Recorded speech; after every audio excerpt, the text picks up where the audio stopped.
Я приветствую вас, дорогие друзья, уважаемые гости и подписчики моего канала. Снежана Егорова, как всегда, по пятницам на связи. Снежана, приветствую вас. Здравствуйте, Александр, здравствуйте, друзья. Снежана, начать наш разговор, понятно, о чем он будет идти. Ну, то есть Европа, а есть ли там раскол, а нет ли там раскола? А Макрон говорит, Трампа переубедили, а Зеленский деньги считает и говорит, что Путин слабеет, прячьтесь. Ну, это так, вольная интерпретация, но по сути так и есть. Украинцы, пожалуйста, не игнорируйте воздушные тревоги, пожалуйста, сейчас как полетит. Подсчеты прям катастрофические, 17% баллистики или такого ракетного смогли сбить украинцы, но факт в том, что война продолжается, да, и, ну, как-то это все максимально цинично, аж до тошноты цинично. Начать я наш разговор хочу немного с другого. У школы вы актриса, то давайте обсудим с вами ситуацию, которая произошла в Одессе. Значит, известное шоу «Труппа маски». Борис Барский, да, то есть, ну, как фронтмен, лицо, театр, ну, там называют это дом клоуна, ну, в общем, таким образом, скажем так, очень известное, причем очень много лет. И туда заявились мовные омбудсмены.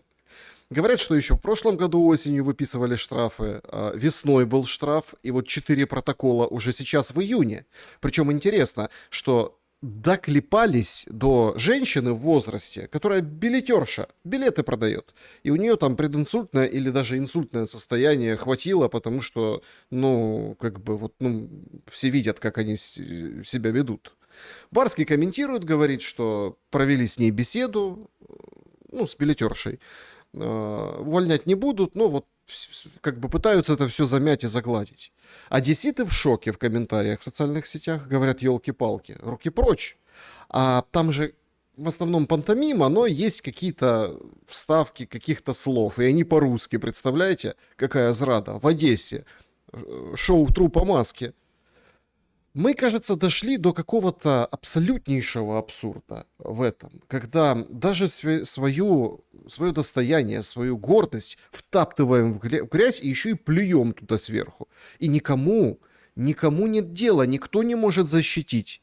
То есть получается странная история. Никто не может защитить от ракет, никто не может защитить от дурака.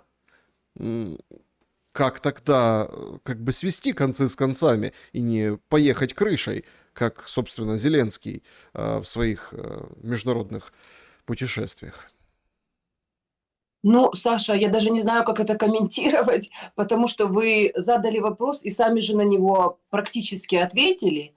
Единственное, что мы, во-первых, можем с вами констатировать, как вы помните, несмотря на то, что я актриса, и что в последнее время стало моим негативным, скажем так, фактором. Если раньше говорили, что вот она же актриса, поэтому она там достаточно эмоционально говорит, но правильно. А теперь, когда я говорю не те вещи, которые люди хотели бы слышать вот в этой обостряющейся ситуации, то теперь получается, что я актрисулька, и поэтому я говорю эмоционально, но неправильно.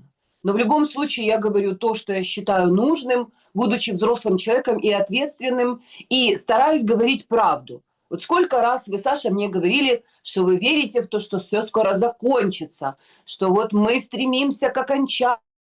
А я вам говорю, нет, Саша, все только развивается, все только начинается, и мы-то можем и стремиться к окончанию, но они там наверху стремятся как раз наоборот, к эскалации и развитию этого конфликта. И, конечно же, вот эта ситуация в Одессе, непосредственно с Борисом Барским, которому я, безусловно, очень симпатизирую, лично с ним знакома, пересекалась, как говорится, на подмостках. Это очень приятный, очень образованный, очень тонкий артист, человек. И, безусловно, вокруг себя он собирает и такой же коллектив. То есть я только лишь могу себе представить, насколько беззащитны вот эти женщины, билетерши и все те люди, которые в это тяжелое время позволяют себе роскошь продолжать заниматься профессией, дарить людям радость и продолжать заниматься любимым делом, потому что ничего другого, кроме этого, они делать не умеют. Это не те люди, которые пойдут стоять с лопатами, с кайлом, понимаешь, или там, я не знаю что, в окопы побегут. И, конечно, они абсолютно беззащитны в этом концлагере.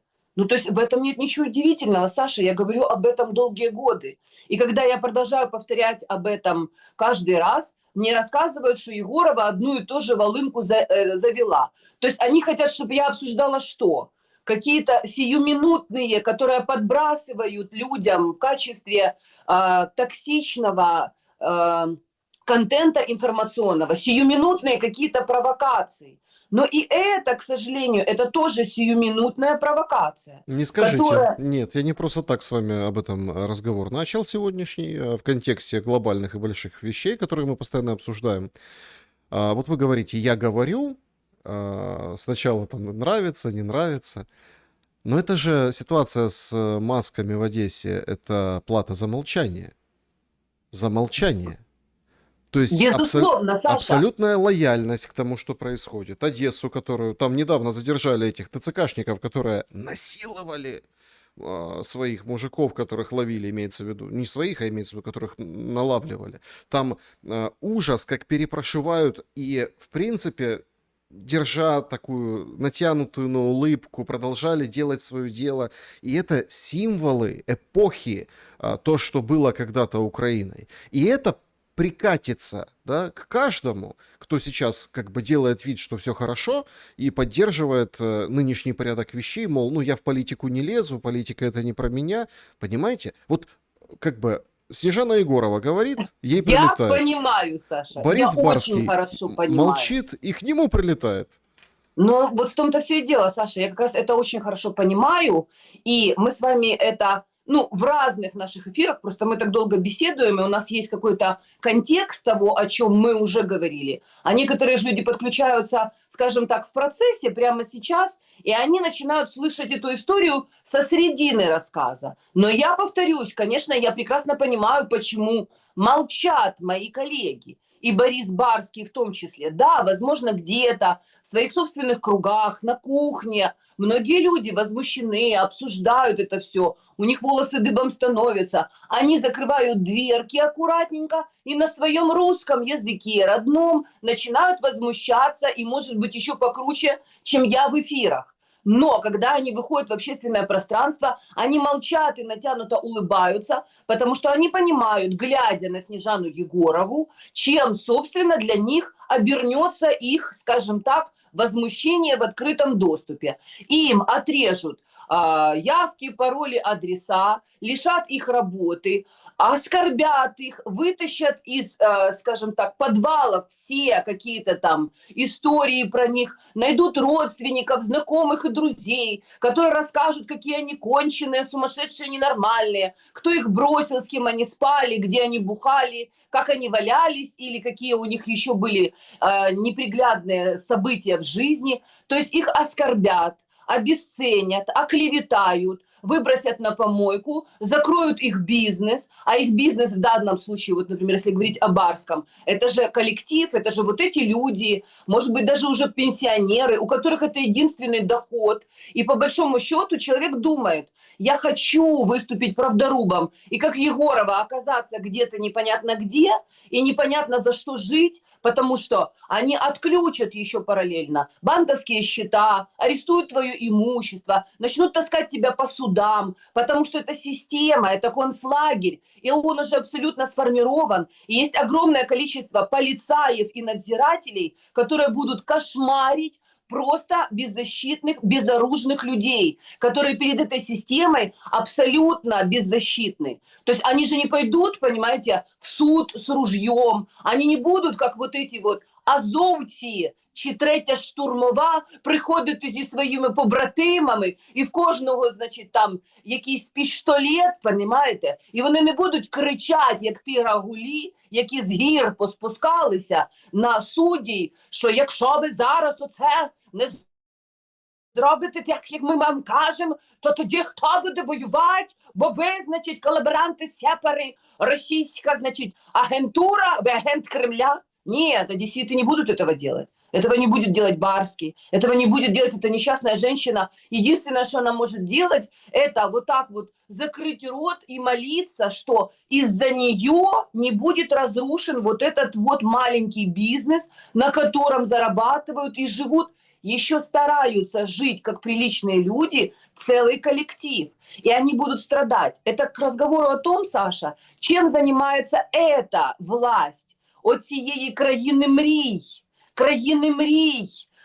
представники якої кричать мені вже котрий рік, що, значить, я зрадниця, і що мене, моїх дітей треба вбити, паспорти в мене забрати, громадянство лишить і в цю країну мрій не пускать. Бо там таке щастя, там таке взагалі цвітіння відбувається.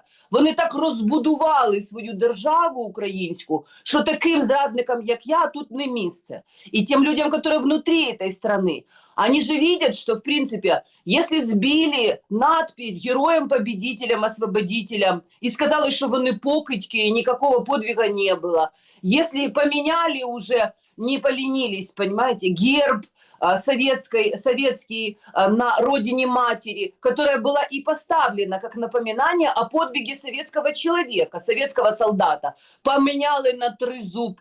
Мати вже тепер не та, а інакша у нас. Если вот это все творится, законы принимаются, людей вообще бусифицируют, люди исчезают, их сажают, что будет делать Барский? Как он вообще может против этой системы пойти? Он реально понимает, сегодня я открою рот, а завтра вообще все на помойке. Вот.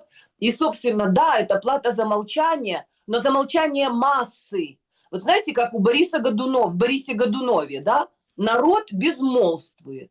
Народ безмолвствует, потому что он видит мой пример и не хочет оказаться на моем месте, поверьте мне. И я никого и не призываю, и, собственно, поэтому я знаю, что на эшафот обычно восходят, как говорится, в одиночестве, никто не идет толпой. Толпа стоит и смотрит, как человека возводят на эшафот, как Иисуса Христа ведут на Голгофу, как Жанну Дарк, как говорится, ведут на костер инквизиции. Толпа стоит и смотрит, и толпе образцово-показательно это показывают, что если вы ротик откроете, вы окажетесь ровно там же, на том же месте, потому что вот этот концлагерь уже полностью работает, как говорится, на всех парах. И когда я годами говорила, Саша, что будет концлагерь, будет война, людей будут расстреливать на улицах, когда я говорила, что люди будут выходить из окон, потому что им не на что будет жить, что люди будут погибать в своих собственных квартирах, потому что там не будет ни света, ни газа. Что мне говорили? Мне говорили, закрой рот, пошла вон, идиотка, дура, актрисулька, ненормальная, иди борщи готовь, детей своих расти. Вот тебе, пожалуйста, Саша, это еще цветочки, понимаете, цветочки. То есть, когда вы говорите нашу историю, нашу гордость, Борис Барський, шоу «Маски», а з українського боку вони не герої. В них герої Петлюра, Бандера, Мельник, батько в них Бандера, Україна-мати, яка, значить, дуже хотіла з Гітлером, як то кажуть, танці танцювати. Ви не пам'ятаєте оці історичні кадри, як українські дівчата і хлопці в шатах, значить, і у вінках, вони зюгували, значить, представникам гітлеровської адміністрації, там у Львові вони марширували. То есть это вообще другая уже Украина. Вообще, конечно, Украина, ну, это нечто. Это нечто. И я вот давайте тоже вдумаемся вот в эту новость. Да, сегодня пришла очередной опрос от КМИС на фоне всех вот этих, скажем так, незавершенных, ну или как, наоборот, продлений войны, да, на фоне вот этого всего, КМИС публикует опрос. Для 48% украинцев территориальная целостность страны важнее благополучия граждан.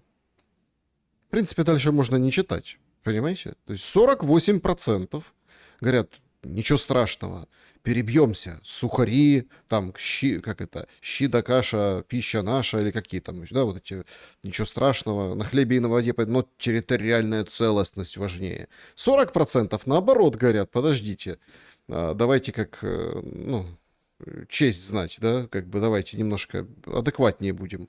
59% независимость страны важнее благополучия граждан. 59% независимость страны. Кто что вкладывает в это понятие, вообще непонятно. Ну, по опросу. И 29% наоборот, что благополучие важнее независимости. По-моему, вот этот опрос, понятно, что там соцопросы, это КМИС, все заказуха, все понятно.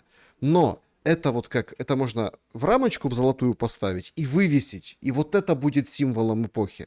Не Зеленский, не вот эти все, а вот этот опрос, который публикуют для народа, который, видите, территориальная целостность, независимость, больше, чем там собственная жизнь, собственный уровень жизни. Представляете, какие Нет, идейные? Саша, не собственный, не собственный. Собственный уровень жизни их волнует больше всего. И это не будет символом эпохи, а символом эпохи будут гробы и кладбища, которые уже за горизонт сягают, те, кто кажут. Раньше Украина славилась полями, ланами, значит, и зерном вот этой пшеницей, понимаете, и на флаге рассказывают, что жовте – то пшеничні поля, а синє – то наше небо, мирне над головою. А теперь Украина может славиться вот на флаг, я думаю, нужно вынести кресты, гробы. Нет, даже уже без крестов, потому что и война же с православием тоже идет. Поэтому просто гробы и, как говорится, батько наш Бандера. Череп и кости. Вот что нужно выносить на украинский флаг и герб. И что касается вот этих опросов. А давайте теперь подумаем, Саша, а кто и откуда, самое главное, теоретически голосует за это? То есть, если учесть, що Зеленський прийшов, значить, з пропозицією технологічного розвитку нашої країни, и мы знаем, кто теперь ему в этом помогает, то есть эти все вещи в процессе вскрываются. То есть маски как бы снимает сатана, понимаете? И мы знаем, что есть Алекс Карр, Палантир, Илон Маск, то есть країна в смартфоні. Тепер у нас нова версія. Тобто не країна твоя, що це твій дім, це твій двір, це твоє місто, це твоя школа, дитинка, а це твоя робота чи маміна робота. Оце ти походиш до школи, навчишся чомусь, а потім будеш тут працювати. На заводі чи в офісі, чи оце буде наш сімейний бізнес. Це твоя корова, я не знаю, це твоя хата. Нет, теперь это твоя країна в смартфоні. Если у тебя нет в смартфоні Дії, Резерва Плюс, чи чогось іще, чи якоїсь там броні, понимаете, то в принципі ти вже не громадянин, ти вже не з країною. Так вот эти люди, значит, мы можем себе совершенно спокойно представить, что вот эти 48 или 50 – это люди, которые находятся за пределами поля боя. То есть теоретически они находятся здесь внутри вот этой системы.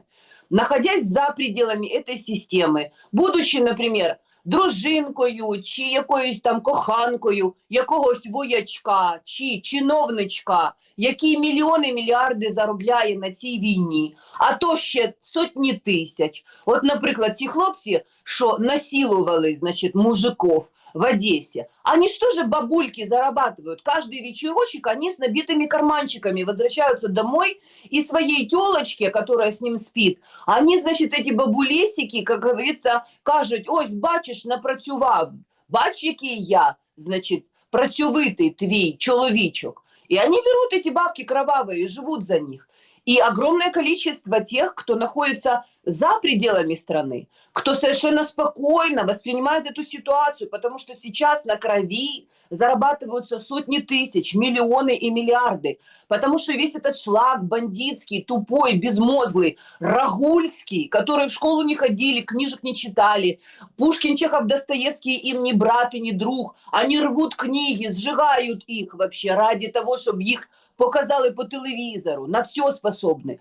Они рады этой ситуации, потому что больше не будет такого под мирным небом, когда работал бы закон, когда они могут свои преступные наклонности проявлять, не стесняясь и не думая о том, что к ним прилетит и их призовут к ответственности. Поэтому они голосуют за цю так звану незалежність и за цей так званий територіальний наш баланс, тому що тільки до границь 91-го року, потому что они хотят продления этой ситуации, они на ней наживаются, их это устраивает, они довольны, они хотят, чтобы это длилось дольше. Тех людей, которые находятся на поле боя, которые страдают, которые мучаются, которые прячутся, дети которых в подвалах, им не жалко, потому что это тупые, безмозглые твари, у которых нет сердца, души и эмпатии. Они не сочувствуют друг другу, потому что, Саша, Украина, она как минимум из двух, как говорится, половинок состоит, как жопа, понимаете? Одна на одной стороне, а другая на другой стороне. А между ними прямая кишка, которая настроена и направлена совершенно не в сторону народа.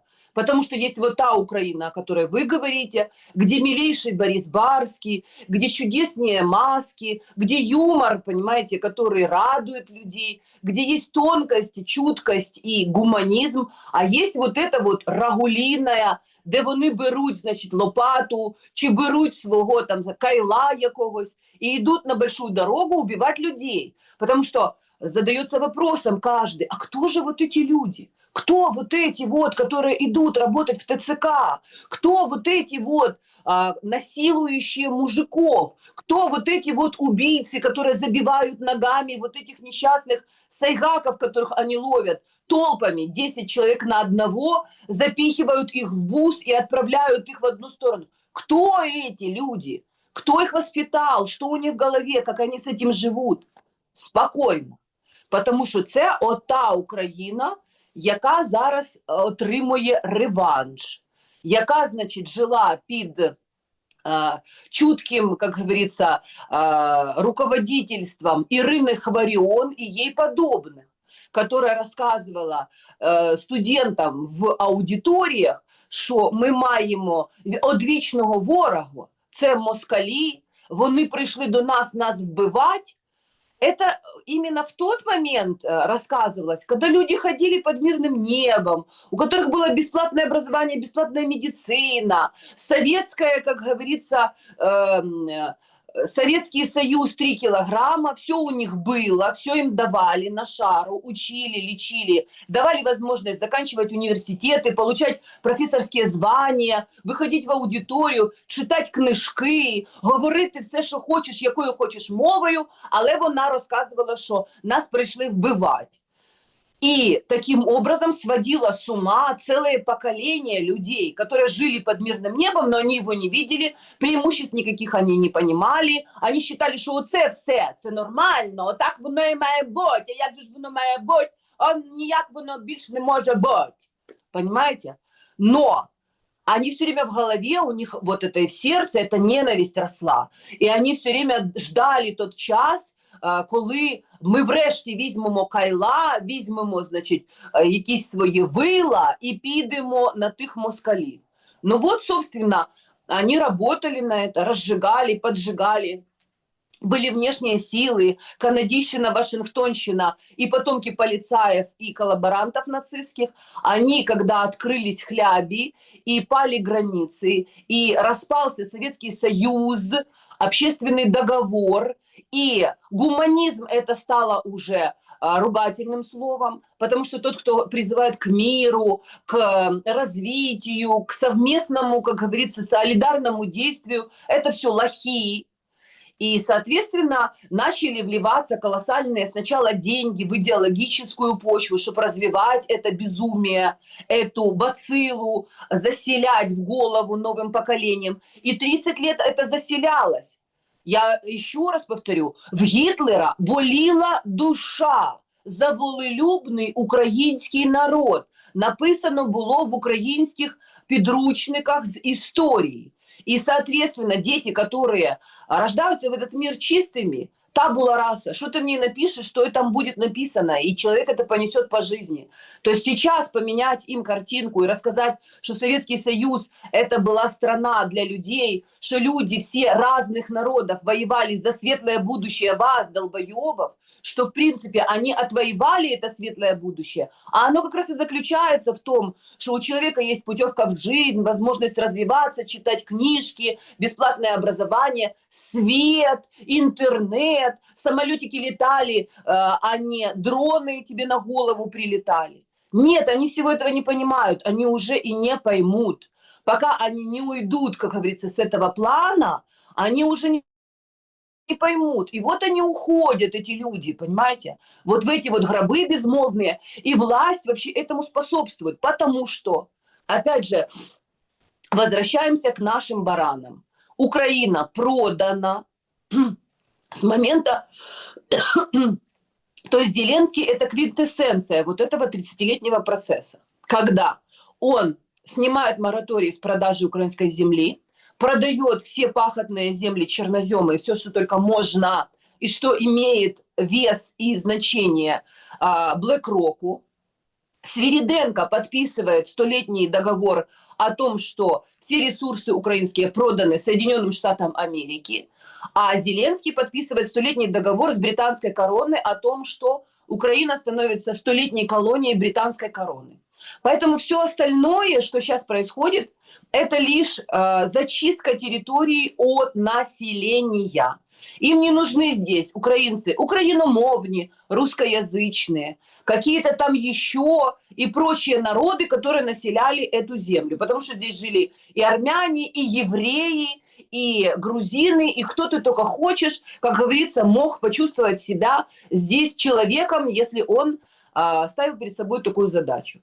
Поэтому для того, чтобы не запускать войска иностранные, для того, чтобы люди не могли навести резкость и понять, где враг, они совершенно спокойно вот так вот сеют вот эти зерна раздора, которые на простой, понятной бытовой почве. Язык, герои, там еще что-то, еще кто-то, женщины, мужчины, толстые, худые, богатые, бедные. И, собственно, люди сами себя уничтожают. Но А эти со стороны они же не могут быть идиотами, все люди. могут, Саша, Ну могут. подождите, вы хотите говорить, Путин слабеет, поэтому прячьтесь.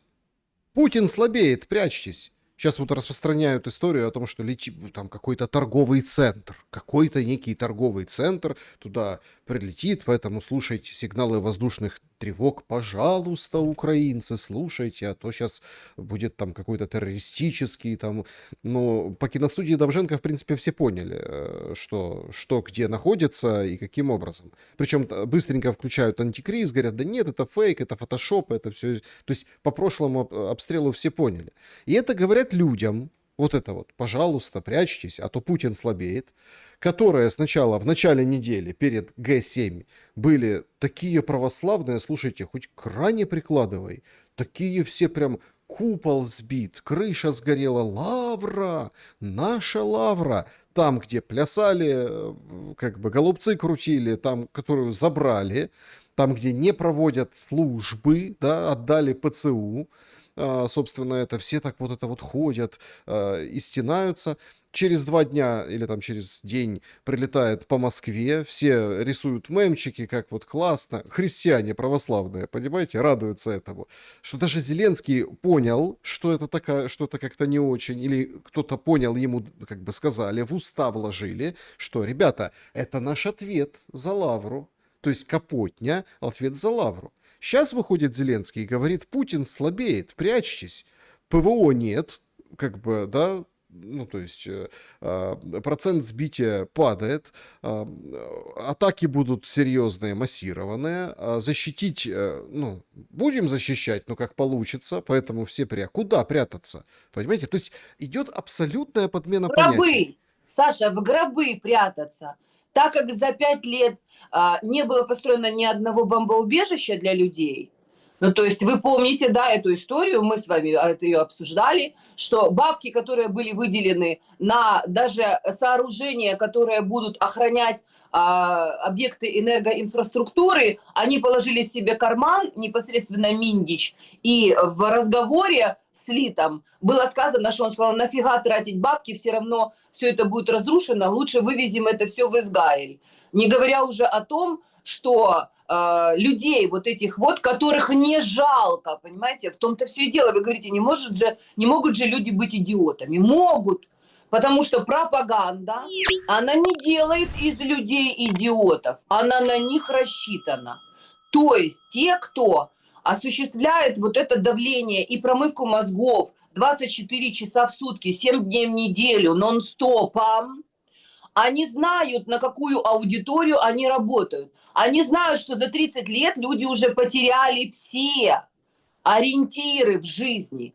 То есть они не православные, Саша. Если бы они были православные, то они бы стояли за свою святыню не на жизнь, а на смерть. Они не православные. Если бы они были православные, они бы не позволили арестовать всех митрополитов, архиепископов, людей, которые там им годами что-то там провозглашали, а они к руке припадали и говорили: батюшка, спаси, сохрани, помилуй, молись за меня, замолви словечко Господу Богу. Нет, они не православные. Если все то, что пошагово, то есть это же не случилось единомоментно, это же по чуть-чуть. Черти, они по чуть-чуть как бы отталкивают людей, вернее, подталкивают их к краю пропасти. То есть они сначала одно действие совершат, смотрят, люди проглотили, ага, понятно. Дальше они следующее действие совершают. Какое-то количество людей встрепенулись, они им говорят: подождите, вы же вот это проглотили, а что вы теперь рассказываете? Вы ждали нам карт-бланш, вы же разрешаете нам действовать дальше в том же духе. И они продолжают и продолжают. И, в принципе, это еще не конец. Я тебе серьезно говорю, Саша, вот эти все концлагеря гитлеровские, которые оставили как памятку истории, то есть не разрушили их, камня на камне там не оставили, а оставили их, еще людей водили, как говорится, на экскурсию, чтобы посмотреть, как сидели, значит, люди в этих всех казематах и где газовые печи были, где сжигали, значит, вот эти вот тела людские. Поверь мне, их тоже еще разожгут, эти печи, на территории Европы. И те, кто думают, я в данном случае сейчас говорю о наших, отбежавших на европейскую часть, думая о том, что они убежали от войны всерьез и надолго. Я не говорила, Саша, подтверди, пожалуйста, или опровергни меня, что это только временное явление, что их там всех пересчитают поголовно, как крупный рогатый скот, и, зная, где они находятся, живут, потому что они тоже подключены ко всем системам, их потом поставят под ружье. То есть уже прозвучала информация, что 345 тысяч украинских мужчин призывного возраста находятся на территории Евросоюза. То есть они уже понимают мобилизационный ресурс, который они завтра соберут и бросят в топку войны. Уже прозвучала информация от Урсулы фон дер Ляйен, что да, конечно, мы будем вам, украинчики, помогать до конца и будем принимать беженцев, но только лишь, наверное, не так, чтобы нарушить возможность Украины воевать. Наверное, мужчин призывного возраста мы больше принимать не будем здесь, на своей территории. То есть люди идиоты. Если они не понимают уже который год, когда я им говорю, что их ведут на убой. Мало того, они меня обвиняют в том, что я им говорю правду, потому что они не хотят ее слышать. Они хотят слушать пропаганду, где им рассказывают, что вот еще чуток, и мы наляжем, и мы победим слабого Путина. Ой, подождите, слабый Путин встрепенулся и, значит, опять дал нам сильный отпор. Ну, у них же там еще есть ракеты и баллистика. Прячьтесь в гробы, люди, потому что защитных сооружений нет для вас. Но при этом помните, що це одвічний ворог, і ми все одно маємо його перемогти. Поэтому, как говорится, затяните пояса на горле и дождемся лучшего часа. Про Европу. Смотрите, тут же тоже, как бы, ну, это такая даже, ну, горькая, не шутка, а сарказм, да, горький, что Европа украинизируется тоже. Я имею в виду Европейский Союз. Сейчас там сегодня издания пишут о том, что Кош, да, есть такой председатель Евросовета, он как бы посмел, да, выступить, ну, в общем, претендовать на роль переговорщика. И давайте так, то есть Европа как бы хочет говорить с Россией. Сегодня выходит материал в Политико. Большинство стран Европейского Союза выступают за то, чтобы активизировать переговоры с Россией. А против, это Политико пишет, это никто не выдумывает, а против выступила Франция, Германия, Дания, Нидерланды и Эстония. А они считают, что сейчас не время говорить с Россией. То есть Франция, Германия, Дания, Нидерланды и Эстония, вот эти 5 стран из 27, да, ну, как бы рулят бал, все остальные как бы против. Европа тоже получается неоднородна. Мадяр он выкинул, Конека, Фортель выбросил, да, говорит, поддержка Украины, там, что будет в Евросоюзе, там, точно-точно в резолюции, выбросили из-за меня. Браво мне, я настоял, чтобы не было вот этого всего, о том, что будет в скорости, льготно, вот так вот мы ждем Украину. То есть, понимаете, все совсем непросто, абсолютно непросто в Европе. Но мы тоже видим, как определенная кучка, и это даже не Франция и Германия, Дания там и другие страны, а это их лидеры, лидеры, по большей части странные, бездетные, непонятные как бы существа с рейтингом обезжиренного кефира. Когда Зеленский хвастался рейтингом Путина, смотрите, у него падает. Так он в сумме больше, чем даже то, что показал Зеленский, больше, чем у них Мерца, Макрона, да, там вместе взятых. То есть это, получается, они решают, что не-не-не, не время говорить, давайте еще атаковать дронами. Сегодня опять полетели дроны, опять там аэропорты закрыты, опять там уже памятки выписывают. Смотрите, как Москва горит, не время к переговорам. Вот пускай догорит, вот тогда. Причем самое интересное, что Лавров очень интересную программную статью выпустил, где говорит, что ну тоже он против как бы переговоров вот с этим вот Евросоюзом, да, то есть ни к чему оно не приведет, потому что они толкают в войну. И они открыто это декларируют. Да, говорят, мы толкаем в войну. И все тут. То есть понятно, кто в этой ситуации, вот это вот модное слово, да, с 22 года, агрессор. А Зеленский говорит, нам до зимы, конечно, надо закончить, надавить сильно на Россию, потому что, а что зимой? А зимой беда. Все-таки, как вы смотрите на возможности переговоров Европы и России, и не расколет ли Украина Европейский Союз? Саша, ну вы знаете, вот что сказать? Опять скажут, что Егорова свою волынку затянула. А я смотрю все время одним и тем же взглядом на одну и ту же проблему, которую можно со всех сторон рассматривать, знаете. Но если подняться над ситуацией, то все абсолютно четко, ясно и понятно. Конечно же, именно элиты заводят как бы свои народы в так называемый глухой кут. Это они их ведут по расстрельному коридору. Это они их ведут в газовые камеры. Это они их ведут на поле боя. Они и никто другой.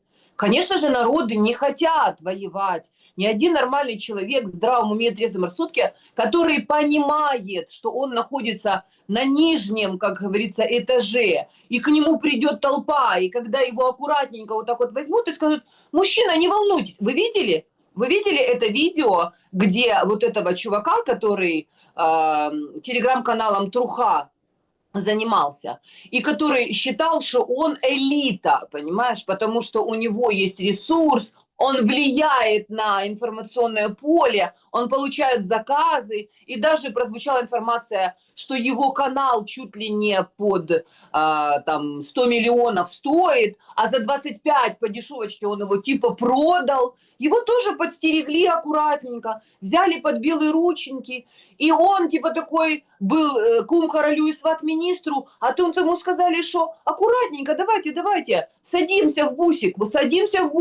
и починається, що ви робите, що ви робите, що ви робите, понимаете?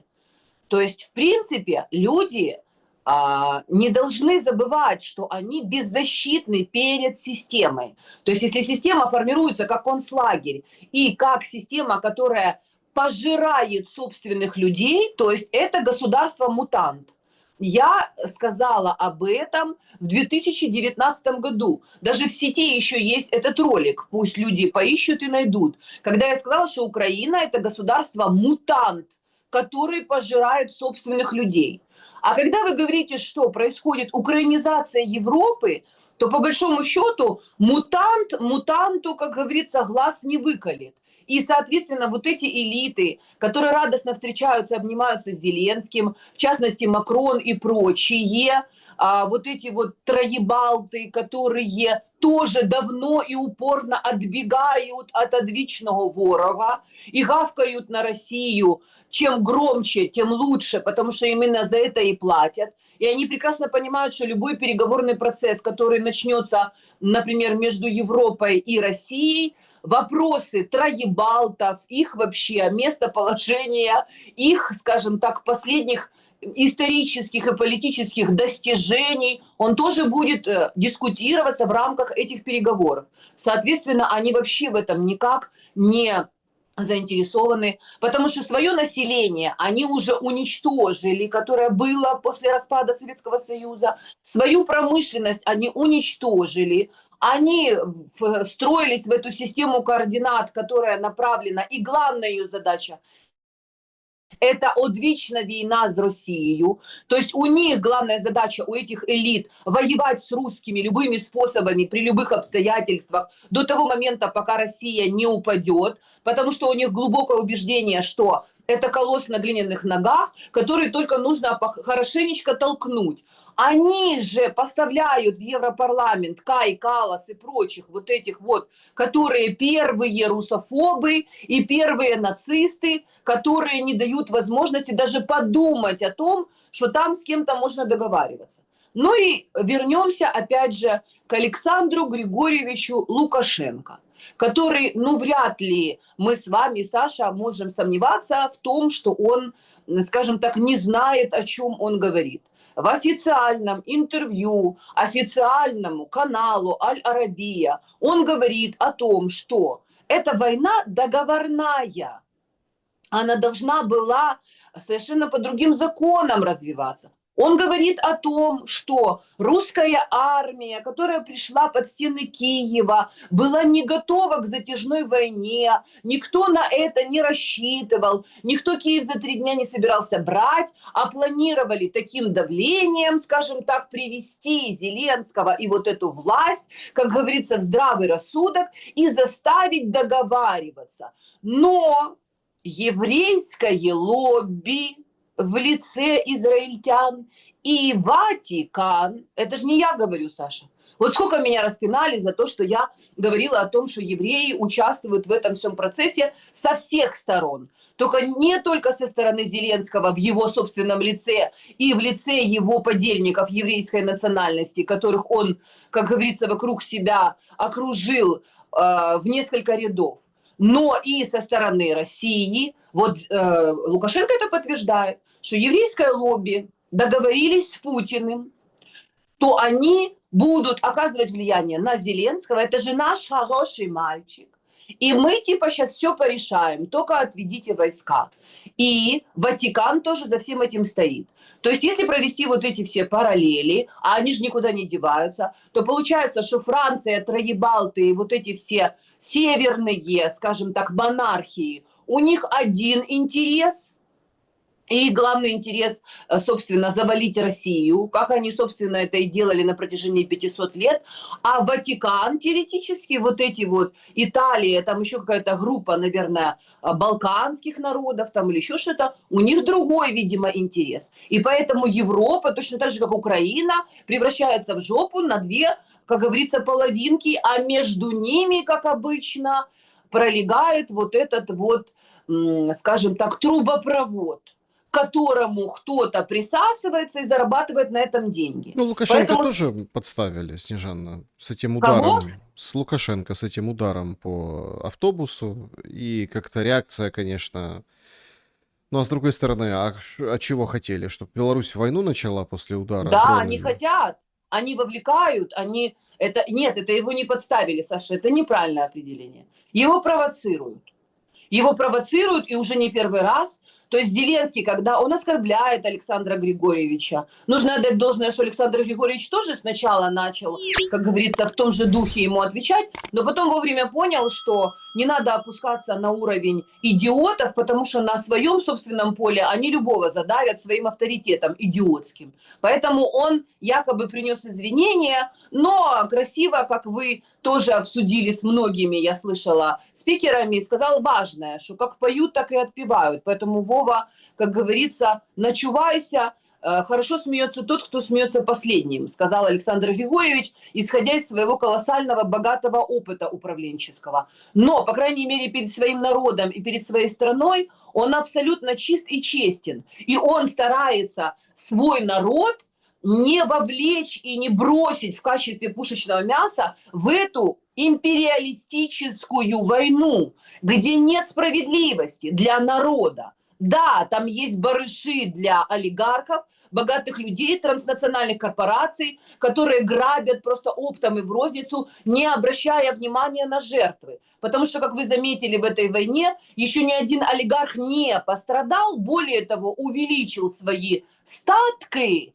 и кое-кто тоже умудрился уже стать олигархом. Я в данном случае говорю про всю клику Зеленского. Я думаю, что Зеленский не просто миллиардер. Я думаю, что он уже и, скажем так, может с Илоном Маском, который считается самым богатым человеком на планете, посоперничать. Поэтому он так с ними и разговаривает через губу, потому что он говорит, исходя из своего понимания, сколько бабла он налатошил на этой крови украинского народа. Поэтому остановить его уже невозможно. Это бешеная собака. И когда мне задают вопрос, я там начинаю говорить, что, друзья, нужно это все останавливать, останавливать. А мне говорят, что же это вы такое, Снежаночка, говорите? Так что нам оружие сложить, голову склонить, нам типа сказать, что вот мы проиграли? Да нет, дорогие друзья. Я который год говорю, что нужно эту бешеную собаку ликвидировать, потому что, опять же, возвращаясь, решают вместо народов их руководители. И если сравнивать Лукашенко, который любыми способами уходит от войны, не дает возможности своему народу сойти с ума, не разворачивает вот эту информационную кампанию, рассчитанную на идиотов, для того, чтобы сеять в голове у людей эту ненависть друг к другу и брать оружие, то, в Ну и принципе, сравнивать можно с Зеленским, который говорит, сейчас Путин, вот видите, слабеет, поэтому прячьтесь бегом, потому что, пожалуйста, прячьтесь, а то будут сильные обстрелы. Ну, то есть это, конечно, действительно параллели налицо. Я бы вот, чтобы точку поставить в разговоре, очень хотел бы, знаете, какую сделать, ну, как бы с вами параллели провести и ваши мысли послушать. Ну вот смотрите, Иран договаривается с США, подписывают меморандум. Израиль продолжает бомбить Ливан. Ливан – это часть меморандума. Сейчас все вроде как выдохнули, а потом опять напряглись. Израиль устами там всяких Бен-Гвиров, Смотричей и всех на свете говорят, нам никто не указ, это наша безопасность, никуда не уйдем. Короче, продолжает воевать. Ситуация просто зеркальная. Условно, там российская сторона говорит, давайте делайте что-то с Европой, с Зеленским. Ну, типа, к ноге хозяина, помните выражение? Точно так же и здесь вы подписали меморандум, давайте, это же ваши союзники, друзья, товарищи из Израиля. Давайте к ноге, то есть давайте выполнять к ноге хозяина. А получается, что не получается ни в одном, ни во втором случае. И вот это очень поразительное сходство вот этих двух моментов возникает тогда ну, просто нас толкает в другое поле решений, понимаете, в другое поле решений. А, Очень важное наблюдение. Вот тоже, если так проанализировать ситуацию. Смотрите, Европа сейчас ставит на войну. Ну, не вся, а вот эти страны, которые я перечислил. А, И там бюджеты запиливаются. Короче, война, да? Предлагают Путину мир по линии разграничения так, что никто на это не согласится. Даже Путин, даже там особо хитрый человек, ну, имеется в виду у руля, хамски, оскорбительно, указами про 9 мая, письмом, ну, то есть это можно перечислять. Но вот тут интересный момент, вот так к вашим словам, призывам останавливаться. Если сейчас сделать так, что, ну, условно, Россия говорит, окей, по линии, хлоп, и остановили. Когда по линии тут вопросы, там, до Славянска, после Славянска с Краматорским, там уже все ближе подбирается фронт, неважно, ну, по линии, то тогда у них их карточный домик, вот этих товарищей, которых мы обсуждаем, европейцев, которые не являются большинством Европы, даже по странам, даже по лидерам, количеству лидеров, у них все будет тогда сыпаться. И Трампу хорошо, он уже их обезжирил, и вот в таком состоянии, ну, то есть он добился своего. И Путину вроде как хорошо, потому что у них разброд шатания. И в Украине тоже все сразу будет на фоне негодования и вот этих опросов, которые... То есть, понимаете, в чем тут просто хитрость такая? Если остановить войну по линии не из-за человеколюбия, к которому тут мы с вами бьем в грудь и призываем, а из-за военной хитрости. Как оцениваете такое развитие событий? Да. Как невозможное. Потому что, как вы правильно сказали, начнем с главного. Почему очень схожие ситуации, то, что происходит в Израиле, который провоцирует войны на протяжении всей истории своего существования на Ближнем Востоке, все время создавая, скажем так, горячие точки, горячие пирожки, на фоне которых транснациональные корпорации частично отхватывают себе, как говорится, жирные куски инфраструктуры, там, ресурсов, да, и возможность на этом зарабатывать, не оглядываясь на желание или нежелание народов, населяющих эту землю. То есть мы прекрасно знаем, что Израиль является боевым отрядом, бешеным псом вот этого самого еврейского лобби, который сидит в Сенате Соединенных Штатов Америки. То есть, ну, ни для кого это уже не должно за вот эти вот годы войны, когда все вскрылись уже, скажем так, карты, ну, ни для кого это не должно быть секретом. Но израильское лобби в лице Владимира Зеленского смогли за эти годы вот этой войны построить подобную систему здесь, на территории Европы. То есть Украина – это такой же Израиль. И, собственно, об этом мы говорили еще до войны, когда я была шокирована и говорила, в смысле, почему мы должны быть как Израиль, воевать как Израиль, женщины и дети должны воевать как Израиль, значит, потому что мы вообще-то не Израиль, мы Украина, мы славяне, православные народ, и вообще мы находимся в окружении братских народов. На что некие Розенблаты смотрели на меня как на умалишенную, и, видимо, зная, какие планы готовятся, они говорили, что это вы еще просто не понимаете, где мы находимся. Теперь мы понимаем. Украина – это Израиль. То есть Зеленский, еврейское лобби, которое стоит за ним, которое не дает возможности его снять, поменять, провести выборы, остановить войну, видимо, получили гарантии безопасности как раз от Кремля, непосредственно от Путина. То есть, когда я об этом говорю, тут же всплывает огромное количество людей, скажем так, которые начинают мне орать: ты шо нашего Путина в чем обвиняешь? Зеленский – это наш враг, Путин не мог дать ему гарантии безопасности. То есть Путин сам в начале войны говорит, что мне позвонили, значит, и попросили не убивать его. Я сказала, что убивать его не буду. Ну и по сей день, если он жив, значит, Путин держит слово перед израильским лобби. Поэтому, Саша, проводя аналогии, понимая вообще, кто стоит и за теми, и за другими, то есть, по сути, там одна голова, и они управляют этими процессами так, как им выгодно. То есть, когда им надо, они поднимают градус вот там вот с помощью Нетаньяху, тоже такой же бешеной собаки, которую уже судят за коррупцию, там уже какие-то очередные были судебные заседания, он уже там психовал, орал там на судью, короче, наезжал. То есть есть определенные, скажем так, рычаги давления, кнопка на Нетаньяху, и когда им нужно поднять градус, Израиль начинает эскалацию с Ираном, с Ливаном, с Сирией, с Ливией, со всеми, кто рядом.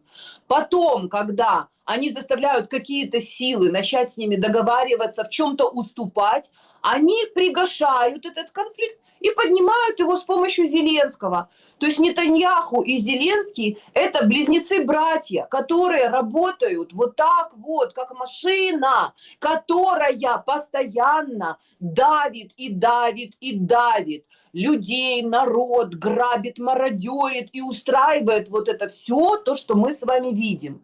И пока эта бешеная собака Зеленский будет сидеть и выполнять приказы, как говорится, своих хозяев реальных, сатаны непосредственно, их отец – дьявол, отец лжи. Поэтому все, что они будут предлагать, улыбаться, говорить, что мы готовы, мы будем договариваться, давайте садиться за стол переговоров, любые переговоры, остановки по линии разграничения и прочее, пока здесь будет находиться эта бешеная собака, мира не будет. Это будут лишь временные остановки, это будут временные, как говорится, прекращения огня ceasefire, понимаешь? Это будет все временного характера, и специально это будет делаться для того, чтобы вырастали новые поколения на территории Украины и России, и везде далее. Будут вырастать новые поколения, которые будут ненавидеть русских, считать их агрессорами, не учить русский язык, ненавидеть Пушкина, Чехова, Достоевского. То есть уже у новых поколений наших детей нету единой почвы и единого языка, который они легко могут воспринимать и найти точки соприкосновения. Нет, армяне будут говорить на армянском, грузины на грузинском, русские на русском, украинские на украинском, но они все будут расти в рамках вот этой большой войны, и стоит еще 15-20 лет вот такого положения сохранить, вырастет еще несколько поколений пушечного мяса, и тогда уже, Саша, не будет ни Шелеста, ни Егоровой, которые будут призывать к миру и к тому, что мы можем договориться. Не будет общей истории и наших дедов и отцов, не будет общей победы, они забудут уже, как говорится, она будет выброшена на свалку историю, как война 1812 года. И наших детей и внуков столкнут лбами уже в окончательном бою, когда они перегрызут горло друг другу, и здесь опанує повна тиша. Не будет ни православия, ни славян, ни русских, ни украинских, никаких, а будут какие-то вот такие дикие племена, которые будут рождаться в ненависти, расти, жить в ненависти, готовиться к войне, будут чувствовать себя воїнами, воячками и будут воевать за якусь країну мрій, за какие-то идеи, понимаешь, какого-то светлого будущего, хотя, в принципе, это все у них было. Понимаешь, это как в этом анекдоте про золотую рыбку, когда чувак поймал золотую рыбку, и она говорит, ну, что тебе надо, старче? Говорит, я хочу, чтобы у меня все было. Она ему говорит, твое желание исполнено, у тебя все было. Все было. Снежана Егорова была моей собеседницей сегодня. Но еще будет. Это не в том смысле, что все было. В следующую пятницу. Спасибо большое, Снежана, за время и мысли. Знаешь, Саша, в этой жизни, особенно сейчас, ни в чем нельзя быть уверенным, как говорится. Это только Божий промысел, и, как говорится, на Бога надейся, а сам не плашай. И верь, что Бог своих не бросает. С Богом, дорогие друзья. Да, не забудьте лайк поставить, подписаться. Ну, это как бы, чтобы не бросить друг друга. Всем добра и света, несмотря ни на что. Увидимся.